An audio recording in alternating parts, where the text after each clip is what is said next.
And two guys at the water park. Enzo's birthday. Two guys at the water. You guys are ruining my joke. Mega Breath is like, Enzo's birthday. I'll have to wear my birthday suit. Oh shit! Okay, I'm done. There we go. See you guys next week. his like muscular naked blue man birthday suit. He's a one-man blue man group. Yes, he is. Him and his ball joint. Oh, rippling ball joint. Aiden finally beginning to embrace the joke. Yeah. It only took 11 episodes. User wins. Alphanumeric.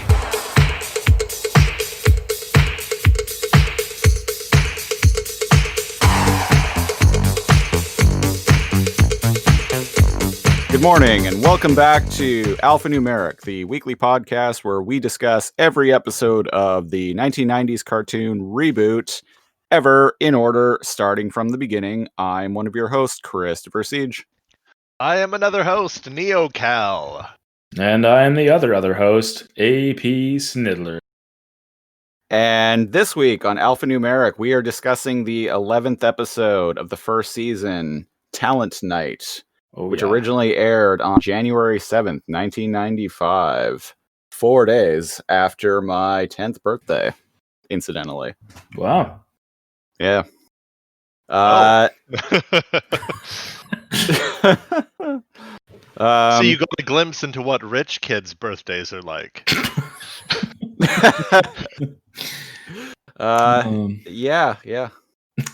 I definitely did not have birthdays like this, let me tell you.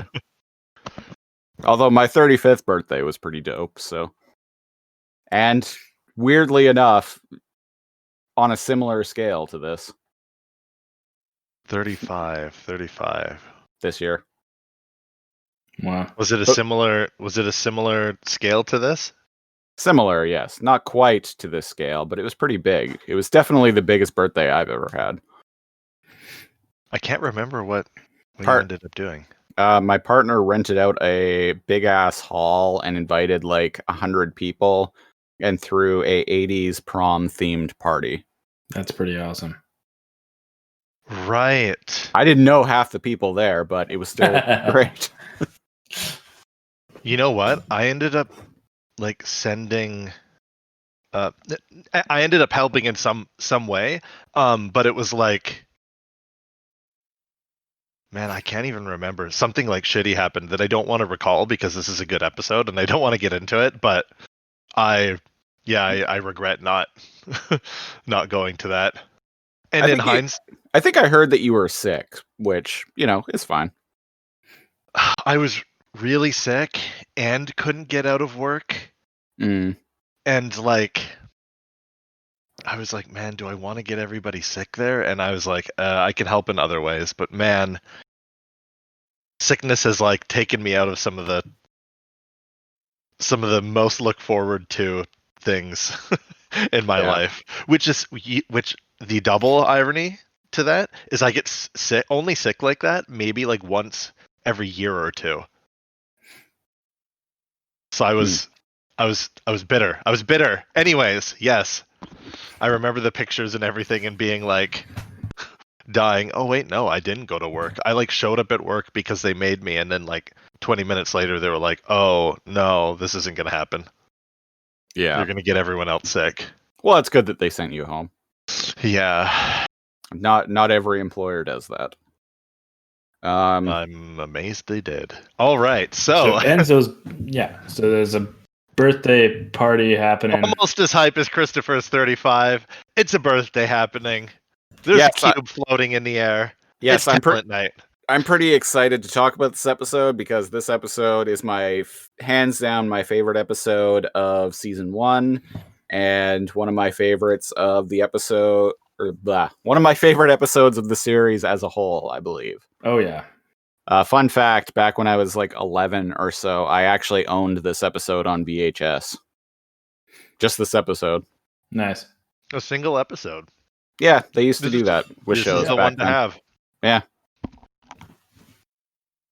That's pretty awesome. I taped it. I didn't watch it live. Amazing. Yeah. I still got it somewhere. You have like the taped version somewhere? Yeah. So you have like commercials on that. Yep. So It's you like have a window into it's 1995. A blast from the past, man. It's Wow. crazy. Man, I used to I would always pause when the commercials would come on anytime I was recording Beast Wars. See, I started doing that after a while. Nice. But it's kind of cool to like put them in and see the old commercials and everything. You're kind of like, wow, this is crazy. Absolutely. Yeah. It's a talent night. What is this game they're playing? I don't know, but it's awesome, and I've always wanted to play it. It looks rad. Not rad to play on a video game, but rad to play in real life. So yeah, the episode opens with this big floating green cube, just floating around in this big like white space. It's made of square panels. Yeah, and it's green. Yeah, but sometimes the square panels flip over, and it reveals the blue side underneath. Which presumably is a component of the game that they're playing. Mm-hmm. Yes. So Bob and Enzo are in these like little hover car things. Yeah. Like propelled by suction or something. I think it's suction. Yeah, they're like sucking like the floor. That's what keeps them on there, presumably. Oh, okay. Sort of. Like the opposite of like a hover vehicle, because if they have one side open because they can lift up the front, and I guess the objective is to suck a beach ball on the front of your car, and it's like moving around and stuff, right? Oh, okay. Oh yeah, I see the front area of one of them lifts up, and funny enough, like it has a like the suction pad has a pattern that kind of looks like a waffle iron. Yeah. Yeah. And when he reaches the edge of one of the flat edges of the cube, he just like flies off into oblivion. Yeah. Shit. So I understand. I always wanted to play that when I was a kid, but unfortunately, it doesn't exist. You just wanted to fly off the cube?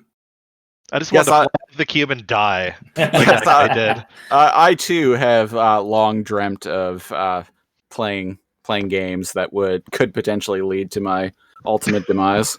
Oh, I didn't think anyone else was with me there. I was like, man, you'd be surprised at how good you get at that Tron speed bike game if your life was on the line. Yeah. Yeah, so like just all like enter a round of the most dangerous game. Oh, they can if they're on a panel that flips over, they can go inside of the cube, like on the inner surface. Yeah, this is like a way cooler, like I don't even really know, like bumper cars combined with what happens if they hit each other? I guess you just don't. I don't know, but we see what happens when you put down the thing in time. You fly off. You die. You just die. They're all like, who won? Because four of them, a 0 and a 1 binom, as well as Enzo and Bob, they all kind of like catch the beach ball at the same time. Yeah. And they're like, well, not the guy that flew off to his death. And they all have a hearty laugh. And Bob mentions it's Enzo's birthday. His first birthday. Yes. Oh. Yeah. Yeah, so Bob is all like, hey, birthday boy, I gotta go check my messages. I'll be right back. And Enzo's like, okay, Bob, thanks for spending all this time with me on my birthday. Yeah. The cutaway from Dot's diner here has some really interesting looking like motorcycles in the front. Like Tron motorcycles. Almost, yeah. Yeah, kinda. Huh. Almost. Whoa, there's like a purple hover Cadillac. Man, I like the vehicles in this show. Yeah, they really go all out with cars and everything. It's kind of imagine different classics in the form of a computer car. Reimagined, yeah. I suspect someone involved in the production of the show was probably a car guy. They had an Aiden. They had an Aiden in their group. Yes. Speaking of like collectors and money and stuff, if there was any doubt that I thought you were going to say, speaking of Aiden's in the group. Speaking of Aiden's in the group, here. Aiden is here. Da-da-da-da-da. Yeah. So if anyone had any doubt that Dot is this millionaire businesswoman, this is the episode to tell you otherwise. That is, unless the entire community came together and did this. But I feel like there's some money behind this. Think not. Well, she's got enough money to throw a party like this. Massive people don't work for free. Electricians, even the acts that come in. Yeah. Crazy. Yeah. So there's a big stage in front of us. Yeah. With Mike the TV on it. Big open air stage with riggings and scaffold everywhere. And man, good thing a game didn't come down. Yeah, no kidding. It would have been horrible timing. Dot would have been like, no, and pointed at it, and it just would have stopped midair and like receded back into the sky. Not on my little brother's birthday, damn it. You son of a bitch. Have at thee. Oh, I just realized she's choosing her dress here. She's like, I like the red one, not the blue. Oh, yeah. Yeah. Yep. We'll be back on that one later. Yeah. Oh, yes. Uh-oh. Uh-oh. Well, I have a few things I'd like to discuss about that later. Okay. Scene. So, yeah. they have Dot has an iPad, and she has like a little director's chair. There's another binome sitting next to her that we haven't seen before. Yeah. And she talks to Bob. And she's like, okay, so what's going on? And Bob's like, Enzo doesn't have a clue. What about your end? And surprise, surprise, Dot is behind schedule. Somehow. Yeah. Bob even comments on it. Yeah, he addresses this. This isn't like you, Dot. Yep. Yeah, so she complains about the axe. Yeah. The acts are terrible, apparently, and they're having the worst time picking out the right people to perform for Enzo's birthday. Yeah, go ahead, Christopher. You're gonna say. Yeah. Oh, yeah. Yeah. So she's all like, most of the acts suck, and the ones that I do like, this bitch over here rejects. MC. Yep. And so the binome sitting next to her holds up a badge that says program sensor on it, prog sensor. It's a dirty job, but someone's gotta do it. Also, sensor is spelled wrong. Oh, yeah, it's like sensor as in like something that can detect something, not a censor as in censorship. Yeah. That's a good catch. Prog sensor, and it's like a badge. Yeah, there's a lot of BSNP jabs in this.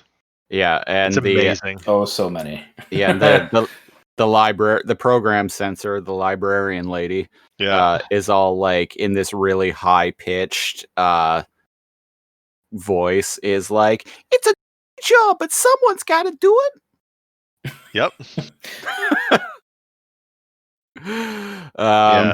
And so Dot tells Bob that she needs more time, and that Bob needs to keep Enzo occupied until at least 2450.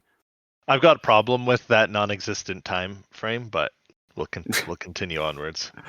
Hey, it's computer land. Well, technically, you can say 2450 instead of like 0050, so it's correct. Never mind. I'm fine with it. Although that's pretty late for a 1-year-old to be awake. 12:50 a.m. Yeah.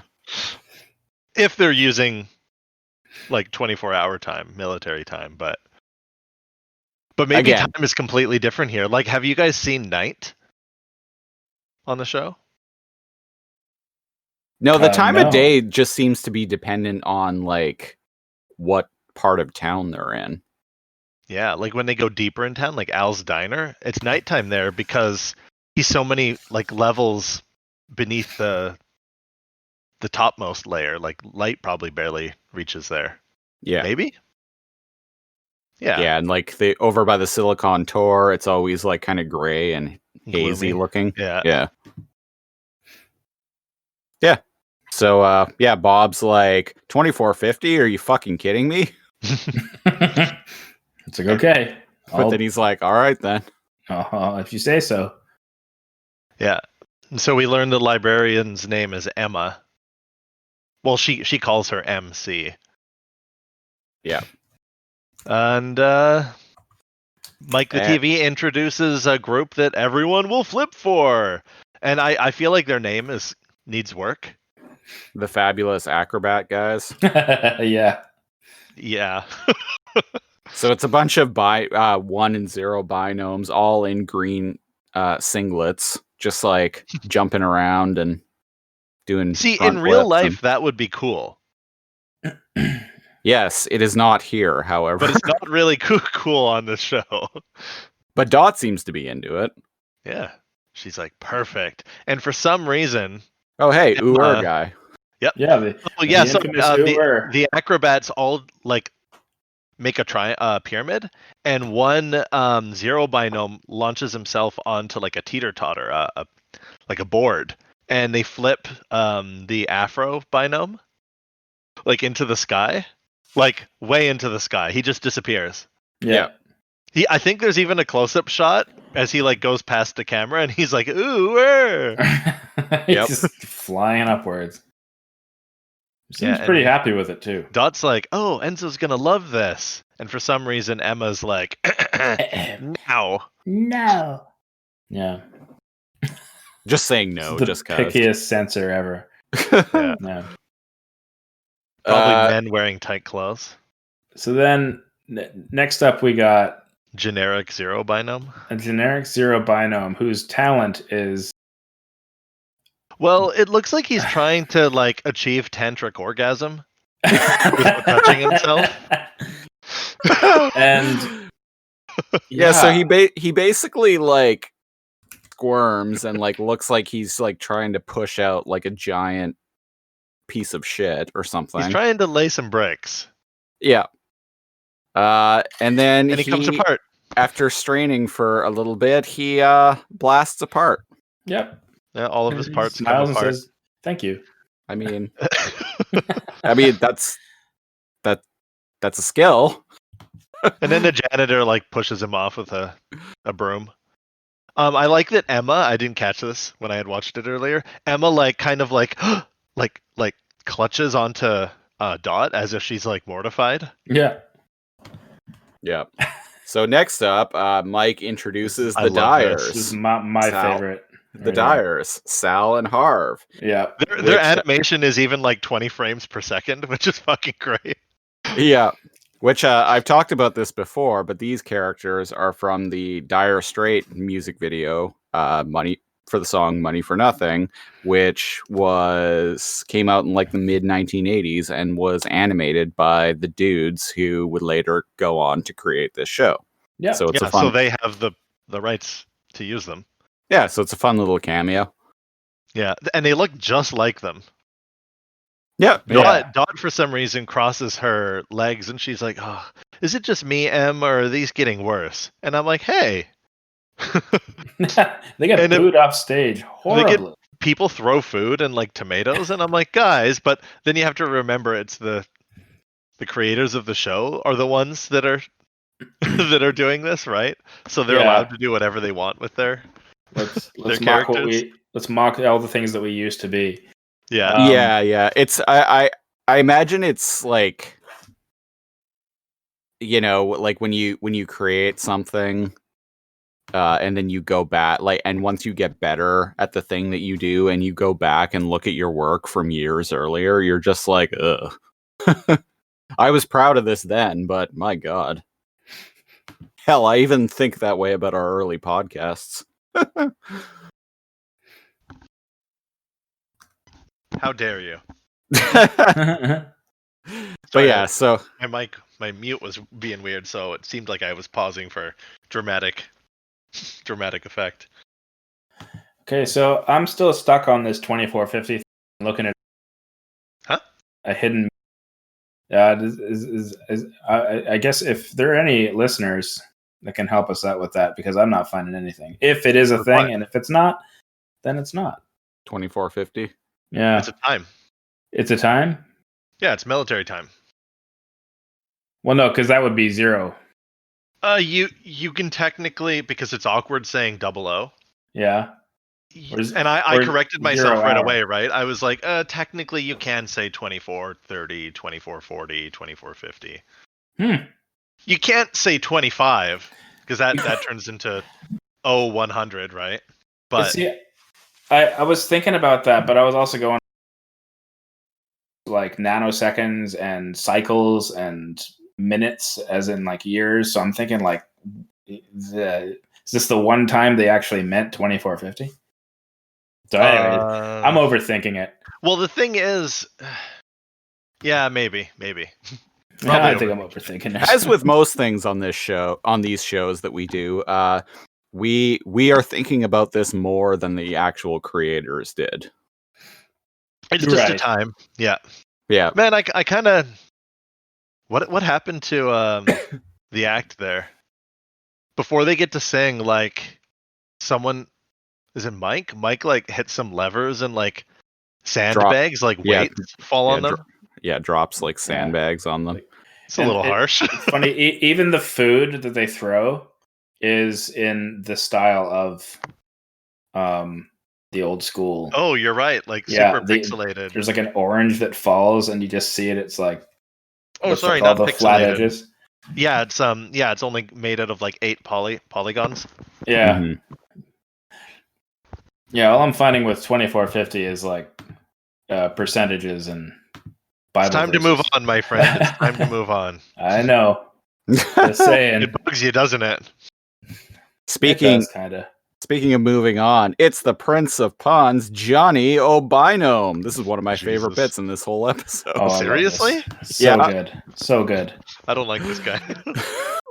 So it's a guy, it's a one binome on stage, supposed to like looking like a stand-up comedian. He's got a brick wall behind him. He's got a bar stool with a glass of presumably liquor on it. He's wearing like a really awful blue suit with a giant tie. And fish. Oh yeah. Fish scales, yeah. I didn't even notice that. Yeah. And his whole stand-up bit is binary. Yep. So he's like 10 10 00 11 10. Does 1 1 1 0 1 0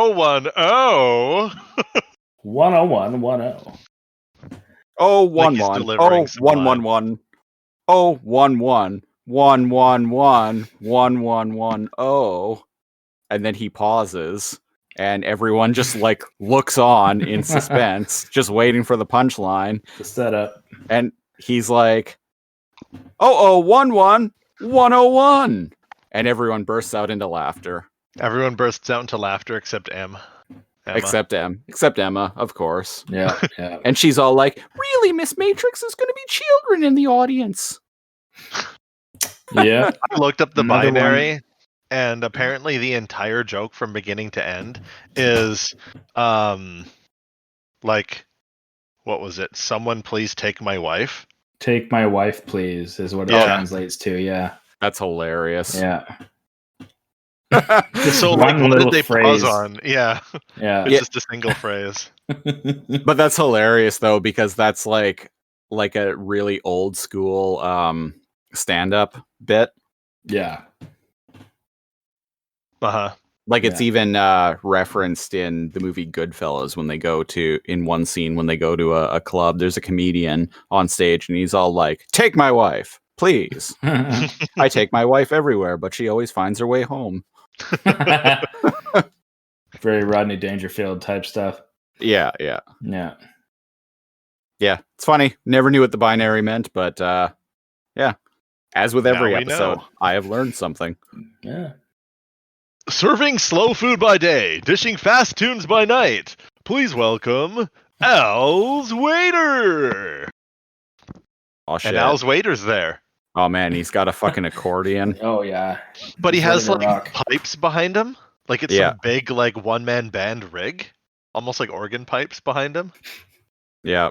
Yeah. And he's like, all Al. Get out here. We're on. He's almost dressed in lederhosen or something. And Al says his one line that he always says. Who knows what it is? We'll never know. And Emma is like, no. And Dot's like, oh, come on. Give me one good reason why we can't put him in the show. And she's all like, because I can't stand him. Because I can't stand him. Yeah. She says it's apparently so high-pitched. The reason it's that high-pitched is because it's a reference. It's a reference to a line singing in the rain. Oh, really? Yeah. She says the same line in that particular like very high-pitched voice. Oh, yeah. I'm looking at that now here. Interesting. On the ReBoot wiki. Yeah. And now an act with an unusual twist. Live null juggling. And Dot's like, I thought this was banned. It should be, because this is some horrifying shit. This is horrifying. So this like Pennywise looking motherfucker rolls out on stage on a unicycle juggling nulls and like shaping them around like fucking balloons. Like balloons, yeah. Yeah. And the binomes are just making this like horrible squealing sound. And like I'm they're like in incredible pain. Yeah. And I'm like twisting them into small little animal shapes. Yeah. And I'm watching this like, and every time I'm like, I actually feel pity for these things. Uh-huh. Yeah. He takes a whole bunch of them and they squeal in like terror and pain, and Em and Dot cover their ears, and when they look up, he's holding like a 20-foot like Albertosaurus. Yeah. Yeah, and he drops it behind him, and it falls onto the ground behind him, and the thing is like writhing around, like squealing, like my God, it's made out of like 20 different. Then he pulls out a gigantic fat blue null. Who knows what he's gonna do with that? Yeah. Apparently, that one Fortunately, we don't find out. Yeah. Yeah. Yeah, we cut to Mega Breath. Sorry, what were you going to say, Aiden? I was going to say that whole live null juggling scene was a spoof on the movie The Jerk. There was a scene with live cat juggling, like with Steve Martin. Oh, I think I've seen that. I only saw The Jerk once, like maybe 15 years ago. Yeah. So it's pretty small. No kid's gonna get that, obviously. But yeah, no kid's gonna get most of the references in this episode. To be fair, so true. That's why it's different than watching this as an adult than watching it as a kid. It's weird that they like the show is for kids, but it's written for adults. Yeah, if that makes sense. Kind of like rewatching. I rewatched Shrek, and I was like, "Holy shit, holds up really well." I think that's why a lot of those family films actually have become so revered, like the like a lot of the DreamWorks films. Yes, and some particular. of the DreamWorks films and a lot of the Pixar films is because like they're presented in a way that can appeal to children, but they're also written in a way that adults get something out of it as well. Yeah, that's the golden ticket to making money with family movies, right? Yeah, absolutely. It's because like 8-year-olds aren't the ones buying the tickets and going to the movie theater. Their parents are the ones buying tickets for everyone and going to the theater. Yeah. You know what? It feels What? like there's two types of people that like Minions. There are like 10-year-olds that love Minions, Oh, dear. and then boomers. Like, I don't understand it. Like, older people, maybe not boomers, maybe like older, like Gen X. But like, fuck, man, like the number of like older uncle-aged friend sharing friends. like the stupidest fucking Minion memes. Yes. On yes, Facebook. Yeah. Yes, that's exactly what I mean. Yep. Like Yeah. uncles and aunts, yeah, like sharing stupid fucking Minion memes, and I'm like, please stop. Yeah, it'll be children forgot about Minions years ago. Yeah, it'll be like some like low res image of a Minion with like some like exaggerated expression. It will be some like there'll be some like really stupid like lowbrow statement attached to it. Uncle memes, man, they're called uncle memes. Oh, are they? I think so. Well, blow me down. Well, blow me down indeed. Aiden, what do we got with Mega Breath? What do we got happening here? Oh, Mega Breath is surveilling the situation, looking through the vid window. He says, dot and matrix. What have we here? And he just kind of wondering, and he sends his crime to investigating, and why he wasn't invited to Mainframe's little soiree, as he put it. Yeah, throwing a party without inviting me. Inviting What's that me. lieutenant name? Chauncey. Yeah, Chauncey. Yeah. He puts his best man on the case. Oh yeah. And even that is a riot. All of his little. Oh, we'll get there. Oh yeah. Yeah. It's great. If you loved certain lackeys before, this is the episode for you. Oh yeah. And he's like, really, Dot? How rude. Oh, we get some more sweet cars in this shot. Bunch of cars. Man, everyone in Mainframe is hipster. It's probably expensive to live in Mainframe. Yeah. Or at least in kits. Which I don't know if we mentioned, but it turns out the Snidler was actually right. The district, the kits, is a reference to Kitsilano. Yeah. Mm-hmm. I looked it up. Yep. So you're 1 for 2. That's correct. I was gonna say 0 for 1, but I'm like, no, that's not right. You're 1 for 2, Aiden. Oh well, cheers. I'll take a tally. I'll take it.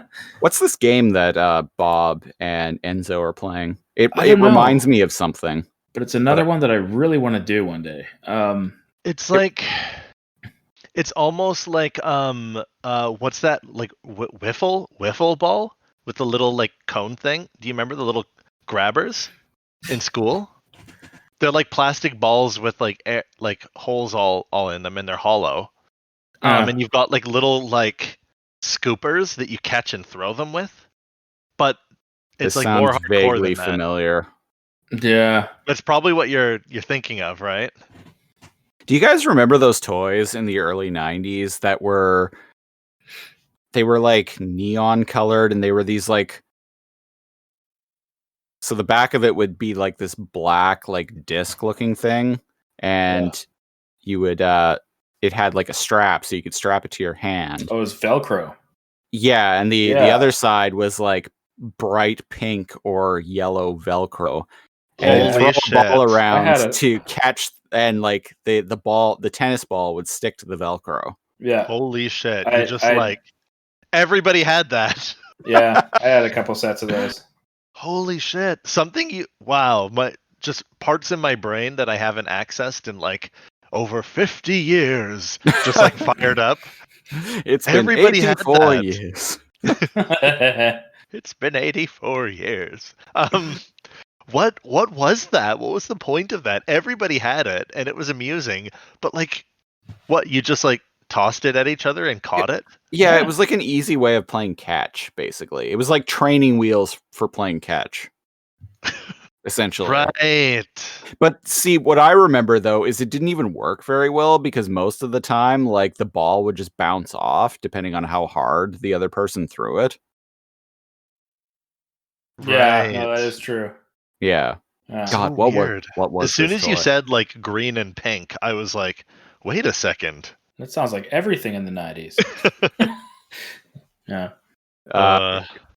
I gotta look this up. Right, I'm doing it right on the air because shit. I must know. It looks like it was called Toss and Catch.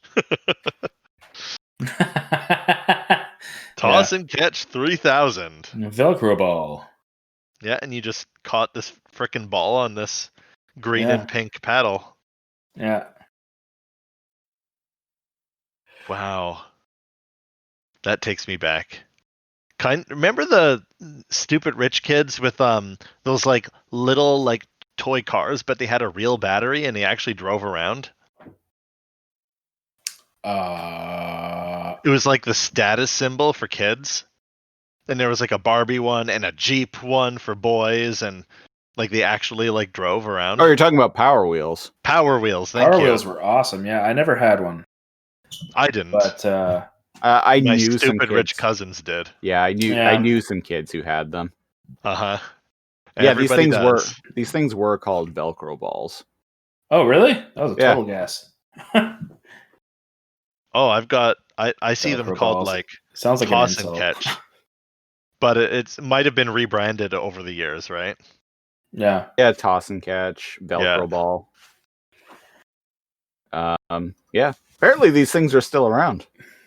That's weird. Cool. I haven't seen them in 25 years, but yeah. Well, that's a blast from the past. Speaking of blast from the past. How do you guys describe this this game that they're playing? Awesome. Like zero gravity paddle, like jetpacks and air hockey? No. Yeah, so they're floating around on the inside of a big spherical structure, and there is a goal on either side located behind them. And they're zipping around with these jetpack things, and they're shooting these energy balls at one another. And they've got goggles. Yeah, they've got goggles, and they also have on them. Yeah, and they also have this kind of cone shaped electronic catcher thing on one of their hands for catching this ball. Looks catching rad. The energy balls. Yeah. But this reminds me of a game, and I can't an actual game, in a movie or something, but I can't remember what it is. It feels like a Tron game, yeah. Yeah, it probably is. It's like Human Pong. Because they do they have I'm having trouble with this too. Air hockey. Human Pong is just air hockey. Oh yeah, kinda. Yeah. So both of you feel like this is similar to something but can't quite remember? Yeah. Yep. Could it be that you're just remembering this episode from 25 years ago? Possibly. No. Listeners, if you have any ideas, feel free to weigh in, because this is doing my head in. Yeah. But look who interrupts the game, and as the energy ball bounces off Bob's head. Just as Enzo pitches. Yeah. Megabyte vid window pops up right in front of Bob. Mm-hmm. Basically to interrogate him about why he what Dot is up to and why he wasn't told about it, but because he doesn't want Bob doesn't want Megabyte to ruin the surprise. Presumably it's a surprise birthday, right? He grabs Enzo and throws him into the goal, which sucks him into some unknown area. Yeah. Yeah. And he's like, "Hey, mega dump, get out of here." And he's like, "Oh, come on, tell me why I wasn't invited to your soiree." And he like checks his nails casually, like he always does. And he's like, "Hey, we're trying to play a game here, Mega Breath." Get one of your viral spies on it, you know? Yeah. And he's like, "Ah, I'll find out whether you want me to or not." And instead of Bob hanging up on him, Mega Dump hangs up on Bob. Yeah, and Enzo comes like shooting out of like the ball device. Yeah. And I'm like, how do you get in there? Because it's floating. No, Bob threw him in there. No, but he comes shooting out of the device that shoots the energy balls, and that's like self-contained. It's like floating, right? Oh. Oh no, So it spins. It's on an axis. Matter transference. Bingo. Wambo. That's it, man. And moving on. Oh, more sweet cars. Man. I like how they do the cars in this. Nice. So things are getting busy at the stage. Yeah. And Fong comes out. Oh God. Fong comes out. Mike introduces Fong. With the starry night background. Yeah. Fong comes out with the 1950s classic Unforgettable. Uh-huh. And he just says one single line. He just says unforgettable. And that's unforgettable. That's it. That's much better. I have no idea what the next line is. That's who you are. Also, all I could find is that the name of the game that they were playing is unofficially known as Jet Ball in ancillary material. Sounds rad. Oh, cool. Yeah. I've heard it referred to as Jet Ball, and but you know, I guess that's what it is. And Bye-bye, now Fong. making their mainframe debut, it's I'm fucking it up. Now playing their smash debut hit, BSNP. Oh, you'll love it. It's the Small Town Binomes. And this is pretty fucking Mike's rad. TV. Thank you. Basically, the village people that are all one binomes come on. This is so great.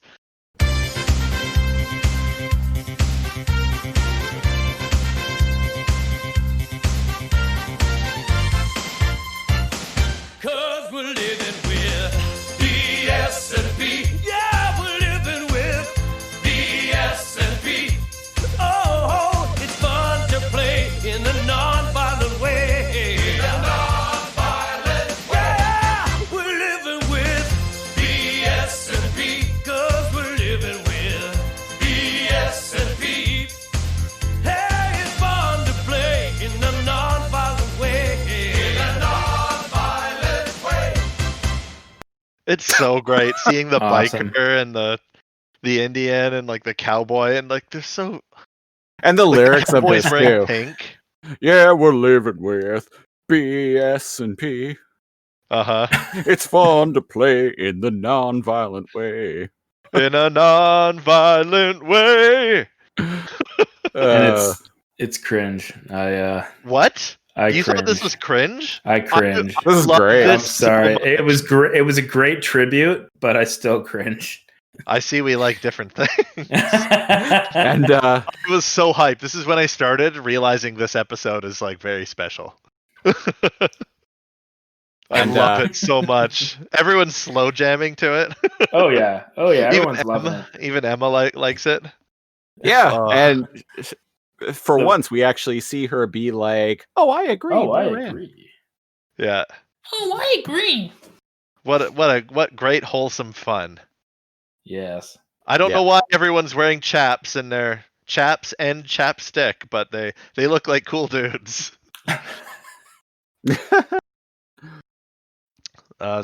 So they get in. You can hang out with all the boys, you know. Yeah. In a non-violent way. Depending on what you're into. So Mike the TV says, ladies and gentlemen, binomes and subroutines. Yeah, we have the EA logo from the 1990s. Yeah. Which, what are they called? The Fab Primitives?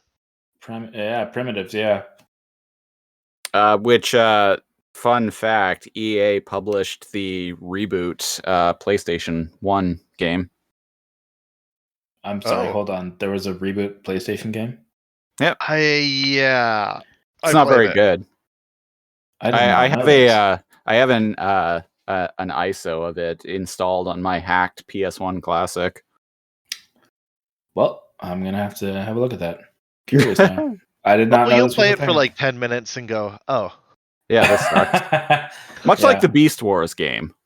Right. Although the Beast Wars game has a like amazingly hilariously bad intro that is just like creme de la creme.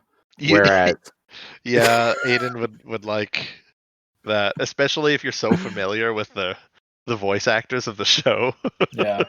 Yeah, so the Beast Wars video game from around the same time has an intro. I've talked about this on our other podcast, but has an intro that recreates lines from the first episode of Beast Wars, but it doesn't have the actual voice actors. So what it has is very terrible sound-alikes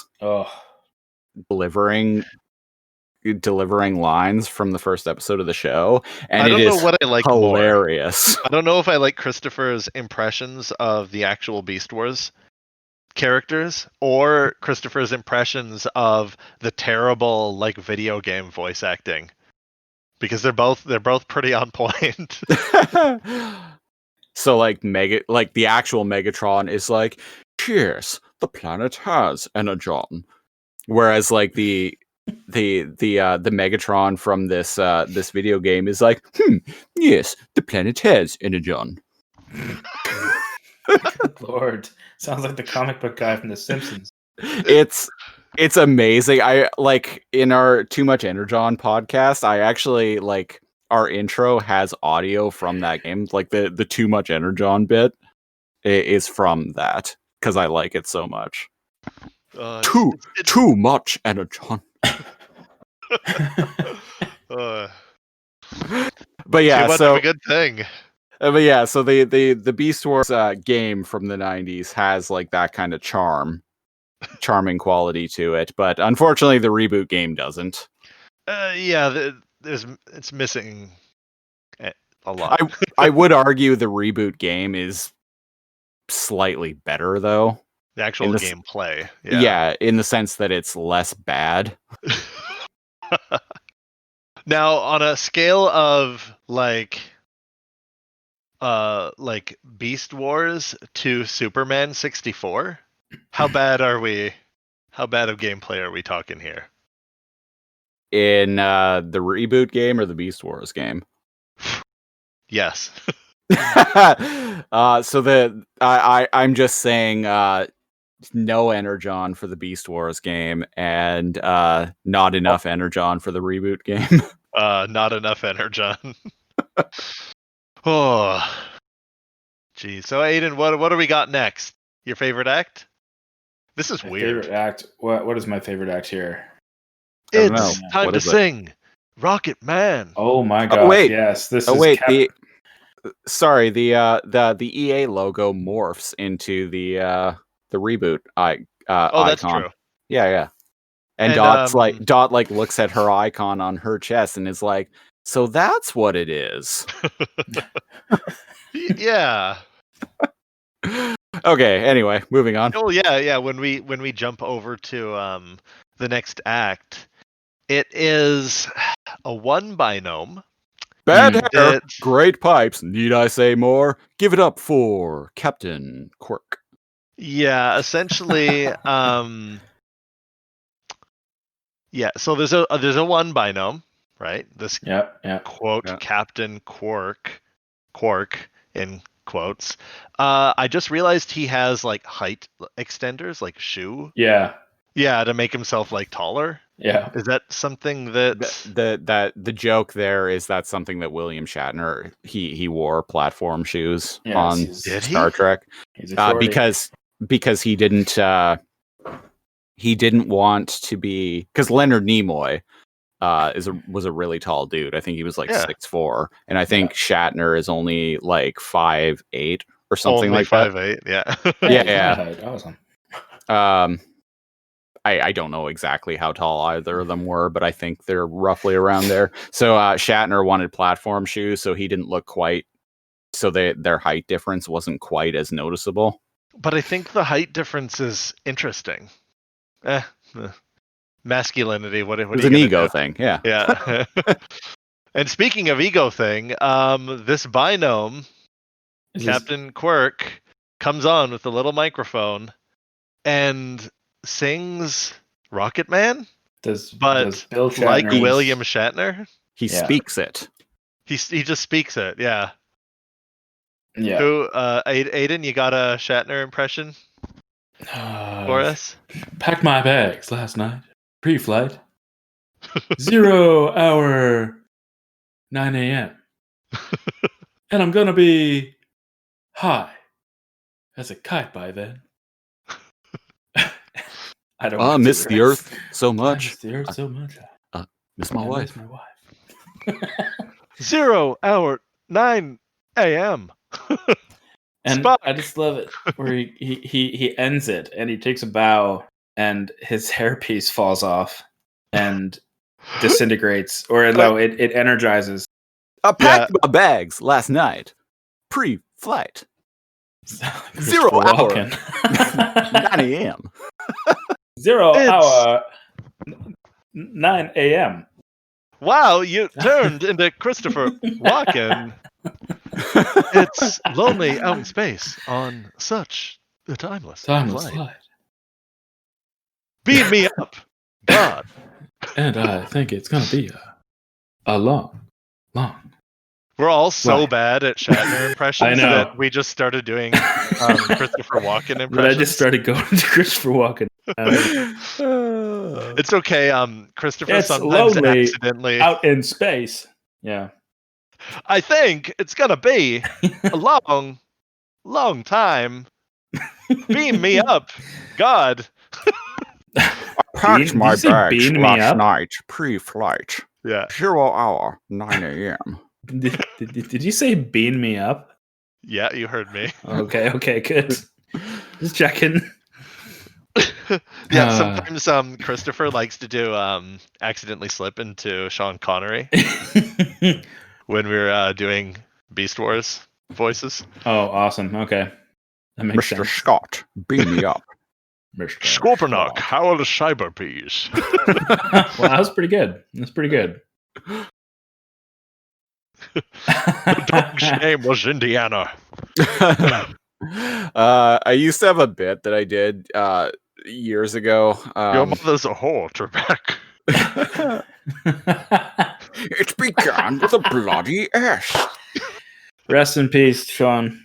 Rest in peace. I used to have a bit that I did years ago around Christmas time where I would also rest in peace, Alex Trebek. And Alex Trebek. That's right. Oh my God. The fact that they died so close together, coincidence? And that they had a rivalry, coincidence? I was looking forward to peace and quiet before you came back up here. Okay. Anyway, sorry, Christopher, you were saying. I used to have a bit that I did for a long time years ago where around Christmas time I would like speak the lyrics of Christmas songs in a Sean Connery voice. Oh my gosh. Amazing. Yeah. You do good, King Wenceslas. Speaking of Christmas, Took Guy is on the stage. I didn't notice this. The camera's panning over to Megatron's Megabyte. Man, I can't get one single episode. Megabyte's like spies, like his goons in backstage, but it's showing Took Guy, who appears to have a pet bouncing ball, and he's like trying to train it to jump through a hoop.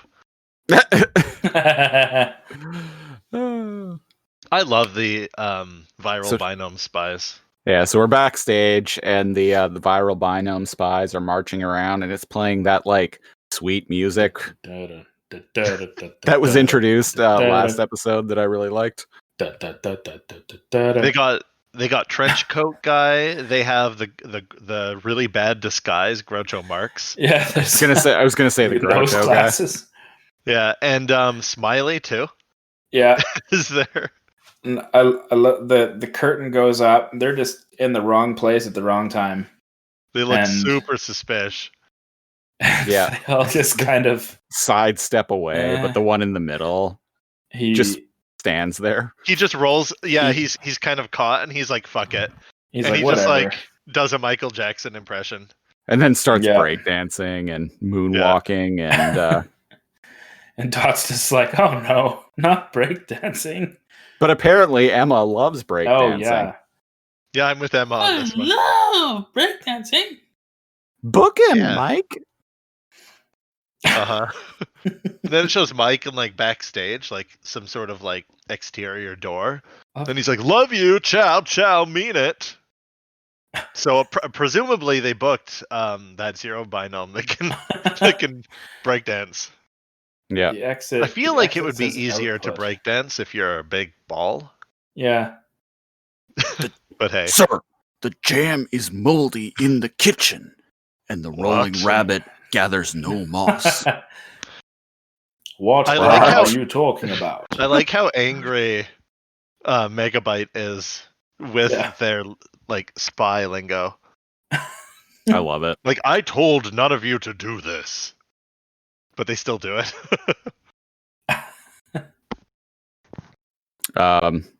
So so he reports, he's like, "Sir, they have some sort of celebratory thing going online at 2450."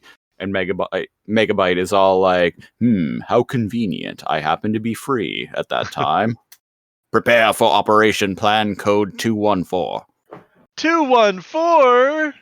Oh And- no! I don't know Not what code. 214. I don't know what code 214 is, but nobody likes it. Well, one person in the background is like, I like it. I Oh kinda yeah, like that's right. Yeah. I kind of like it. Yeah. it. So it All must those be people an gathered acquired together at one time. They will never know what hit them. taste. Ominous. Maniacal laugh. Maniacal laugh. Oh man, they're at a fucking water park now. Oh jeez, man, this is a wild ride that looks like they're about to go on. Yeah. It's like, Yes. Yeah, so Bob and Enzo are at a water park, and Toot Guy and Mr. Howell's girlfriend are there. what the heck? Yeah, that's right. Mr. Mitchell. Why is Took Guy here? Mr. Mitchell's girlfriend. Yeah. Took Yeah. Guy is here? Yeah. He is. Wasn't he just like? He like screams when he goes on the slide. He's like, ah! Oh, wasn't he just at the auditions? Yes, he Huh. was. Hmm. Maybe there's more than one He's- Toot Guy. He's into teleportation. Continuity error. Anyway, There's multiple Toot guys. I don't know. there's one Yeah, Took yeah. Guy. Damn it! He was probably rejected, and so he came to the water park. to Yeah. to wash away the shame. To unwind. Yeah. So couldn't get my ball through the hoop. no, Yeah. we practiced all week for it, and they choked. Yeah. Stupid. So ball. the TLDR. I too have problems getting my ball through the hoop. Moving on. Oh, everybody knows what that means. All right. What is this? Couldn't I can't resist. even actually think of what that means. Moving on. The TLDR is Enzo is like pooped out, and he kind of just wants to go home. He's like done like doing all these activities with Yeah, Bob. it's like, come on, So Bob man. just kind of like grabs him and tosses him down this energon chute. one more time for the birthday. Come on, fun. He just throws him. Yep. Birthday boy this, birthday boy that. Oh yeah, and then he messages Dot. And And they're like, "We're not ready." And he's like, but he's getting like suspicious and anxious, and he's hitting right there. And he shows him zipping off on a zip board. Yeah. He's Yeah, and headed your way Dot's like, "What do you mean our way? When?" now. Yep. Oh. So. And then we get another appearance by the Afro Binome. Yeah. Who happens to land in Bob's... Good job, Guardian. Who happens to land... So presumably he's been in the sky the whole time. I feel like he would have died if he hit the ground. Probably. But binomes can also fall apart. So... Yeah. I like how Bob catches him. Yeah, Bob catches him and he's like, ooh, and they both cheekily look at the camera. Yep. I like how Enzo accidentally walks back, zips through the parking lot. And he's like, Enzo, do this, birthday boy that. And then he's zipping through the very busy parking lot. He's like, geez, what's with all the parking?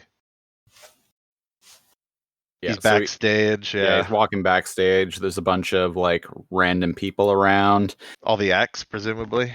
Yeah, and none other than the fucking YTV robot. Yep. There's an Enzo bot. Yeah. Oh yeah, that big ass Cyclops bot. That was the YTV robot from that time.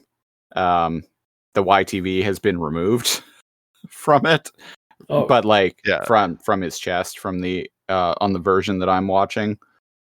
But really? Me too. Oh, yeah. Crazy! It's on YTV.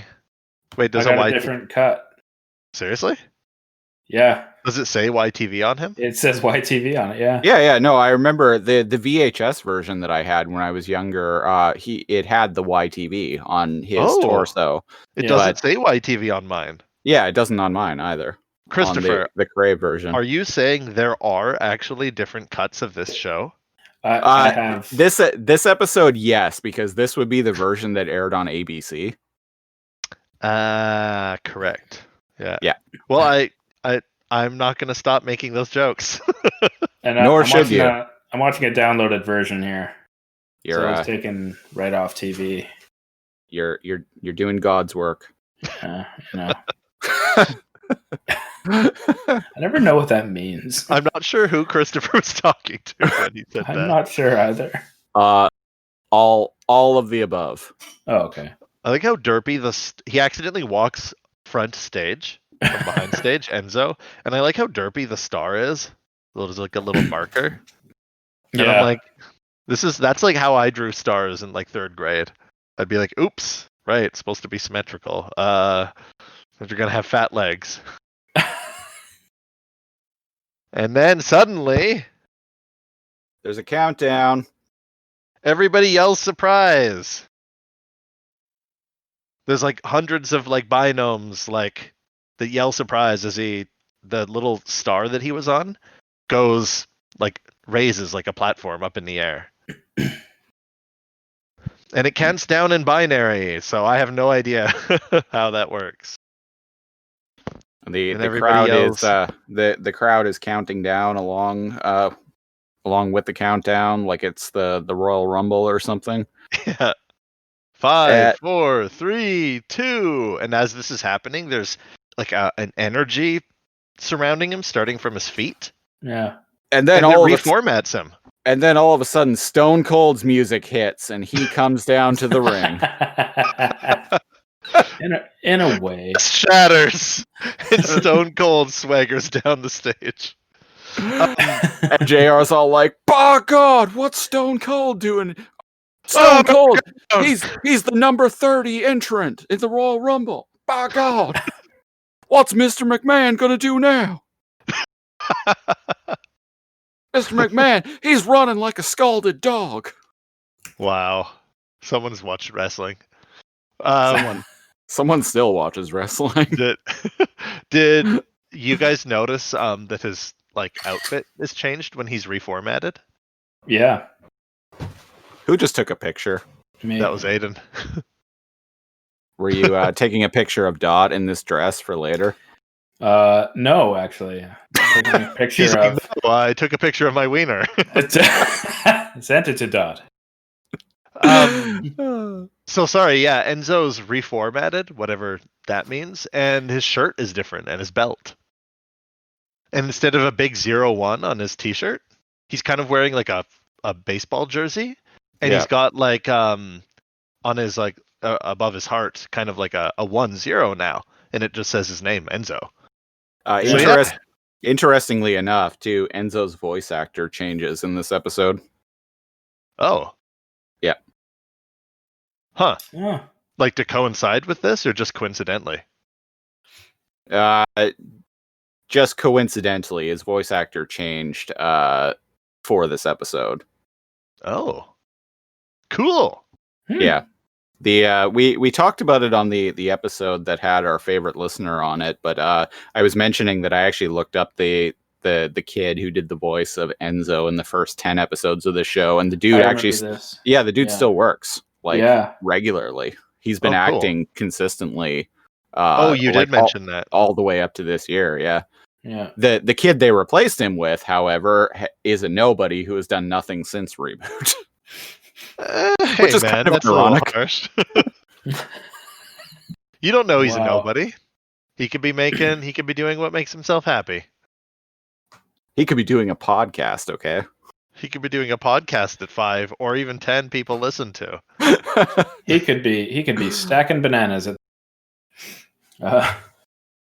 Banana Republic?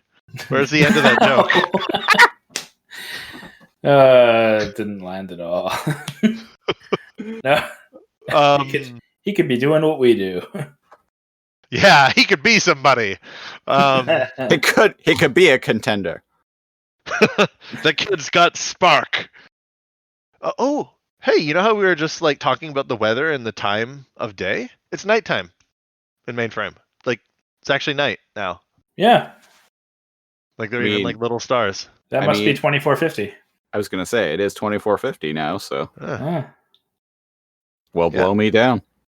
And like the TV. We me templates.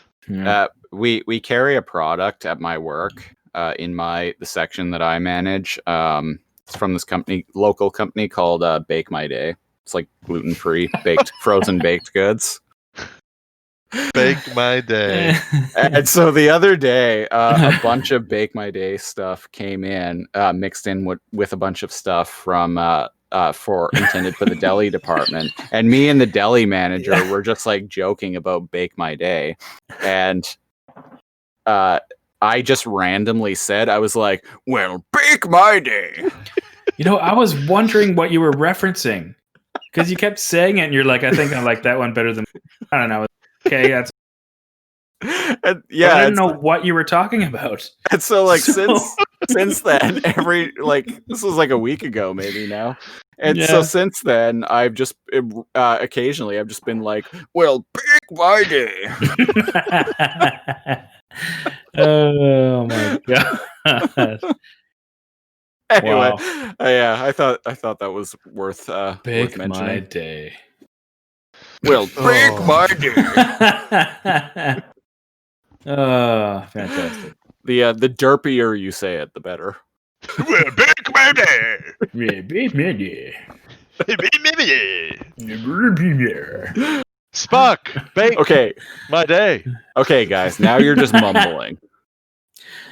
Take this stupid joke seriously. Oh yeah, mumblecore. Oh yeah, Bake My Day.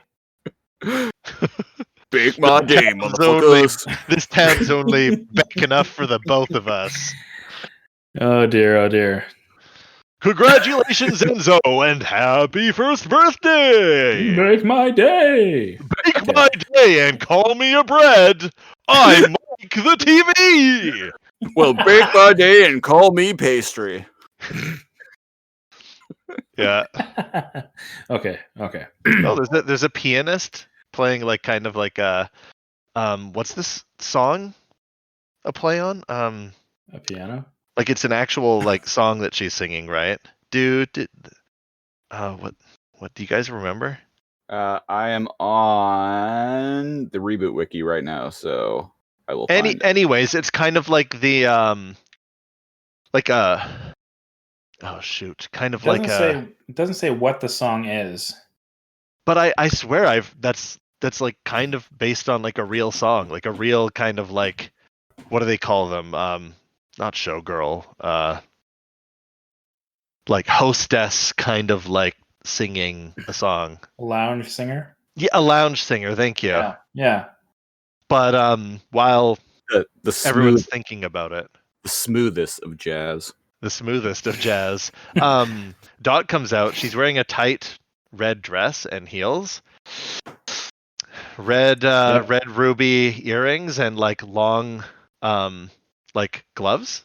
Her dress has a really cool texture to it. She's in an Almost evening like dress. rhinestoned. She's She has a choker. It's like a rhinestone cowboy. A choker with her icon on it. There's And boy, oh boy, our Enzo and Bob, their jaws hit the they're floor. catching flies. They're catching flies. Yeah. Now, interesting, it being Enzo's sister and all. She's baking their day. She's got like punk like bracelets almost like studded and a chain. See, which, I really. Yep, go on. See, I think Enzo is just shocked because he's never seen Dot as anything but businesswoman. His sister, yeah. Yeah. Whereas Enzo's mouth open is different. Yeah. Sorry, go ahead. Whereas Bob. Yeah, right. Whereas Bob is just like super turned on. Well, there's that brief. Seems amazed. That brief second where Dot plays with Enzo's hat, and then Enzo kind of like breaks the fourth wall. Kind of like, wow, what's happening? What? So he has that like little blush second. Oh, he kind of like looks at the camera as if kind of like embarrassed. Here, I'm gonna snapshot this and send it in. But yeah, she does that whole lounge singer like kind of thing where she like boops him on the nose. Yeah. And she like runs her hand up like Bob's face. Yeah. Almost as if to kiss him, and I love this. Man, her outfit. I'm liking it. She just like as Bob goes in for the kiss, she kind of like lifts her finger up to his lips, and he actually turns purple, like he blushes. Because he's blue, right? So if his face goes red, then blue and red make purple, I guess. Yeah, that's it. I like that. And as he kind of like tries to and the whole point of the song is she's singing your alphanumeric, which sometimes like, is she singing to Enzo or is she singing to Bob? Sometimes that is the closing audio for this podcast. Which you would know if you had listened to an episode all the way through to the end. Yeah, Aiden. And as Bob like leans in and closes his eyes, I love this. She like just pushes him over. Oh yeah, knocks his ass to the ground. I love it. And then she kind of like bends over and poses for the audience. I gotta say, Dot's back up there. She's even got a slit in the side of her dress. Oh yeah. Yeah, she's boosted above mouse for me. This did it. Looks like Hexadecimal's got some competition, is all I'm saying. But it's all you. It's all you, man. This is your time to shine. I'm just saying, in terms of your level of thirst. I'm just saying the tight lounge dress, but like the choker and like the punky like bracelets. It's a weird combo, but I like it. That's all, man. Awesome. Not gonna linger on that. The crowd seems to like it too, and then Binome Elvis comes out, swinging his hips and his arms, and but then it doesn't last long. Suddenly, everything goes green. The stage comes crashing down and crushes him, and megabytes. Yeah, hover tanks, and a giant ass coffin comes out, and a bunch of big speakers. The hover tanks, and then a skeleton, hack and or slash, are on a raised rotating drum kit that they both are on, which is really cool. And skeleton hands come out of giant skeleton hands come out like a fucking Aussie concert, come out of Megabyte's limo and kind of like slam down and place a coffin. Mm-hmm. And the coffin looks like the Silicon Tour. Yeah. Also, and the crowd in this scene is completely two-dimensional. Yep. Oh, that's happened a few times. I've noticed that they're kind of they're a JPEG. Well, JPEG I just noticed it. Yeah, it's easier to make a lot. They're moving though, so ironically enough, they would probably be sprites. Technically true. Yeah. And the undead Megabyte, backlit by all this green light, his eyes flash open, and everybody looks on in awe. It's alive. Yeah. And we'll proceed for the coolest fucking moment in like children's television in the 90s. He wields this BC Rich Warlock guitar. It's fucking At least that's what it's modeled after. Yeah. And I would not have known that, so I'm glad you're here. He turns the knob. Oh, sorry, turns the amplifier up to 11, which of course references Spinal Tap. Yeah. As he's just like just fucking going nuts on this guitar. He just proceeds to melt faces. He does melt faces. Reds, yeah. It's amazing. The camera work is cool. It like whips around him like a music video. I fucking love this. And then Bob is there and he's scowling. And Dot's telling the binomes in the crowd to cover their ears. Yeah. when he turns it up to 11. No one reacts. No. I always love that. Fuck this. I want to hear. Yeah. Like, no, I'm gonna let our people rock. Yeah, Bob's like glitch BFG. Which saw that somewhere. The ReBoot wiki says it is a reference to the BFG 9000. That's gun right. From Doom. Assume. Yeah. It's a weird reference though. Like I don't, because it doesn't look like a gun. No. It looks like a Aiden, help me out here. His guitar is it's like a famous guitar. Thank you. A big Fender guitar. G Fender, yes, thank you. Yeah. I didn't think it was a reference to Doom. I'm like that because like it has nothing to do with it. Yeah, it's the only thing I could think of. Yeah, but I think just because it's a computer thing, I don't know. Yeah, makes sense. Megabyte looks up to Hack and Slash, who haven't been playing, and they just say, "Holy moly!"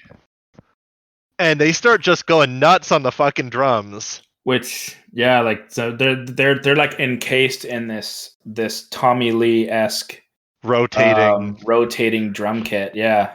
Up on a pedestal. Oh, so good. Yeah. It's just super cool. Like a guitar riff off. Yeah. And it's kind of that funny moment where you're like, oh man, the villain really shreds and Bob kind of sucks. Well, they're both shredding pretty hard, I'd say.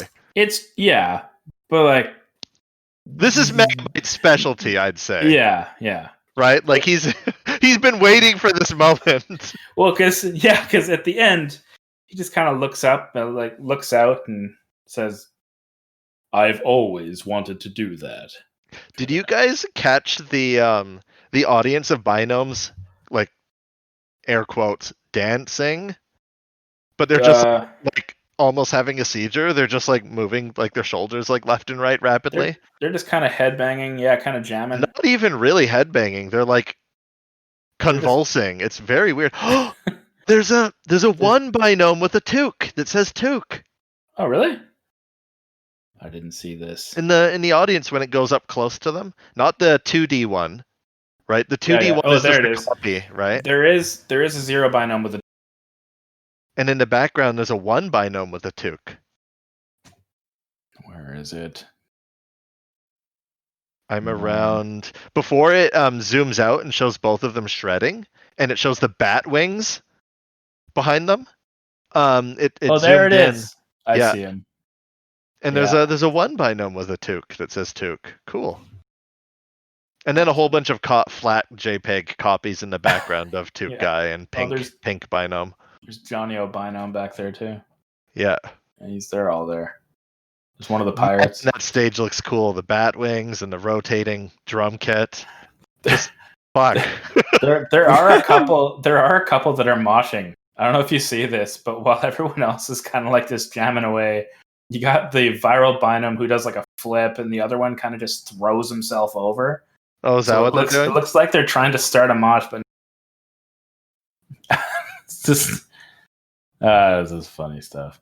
It's pretty great.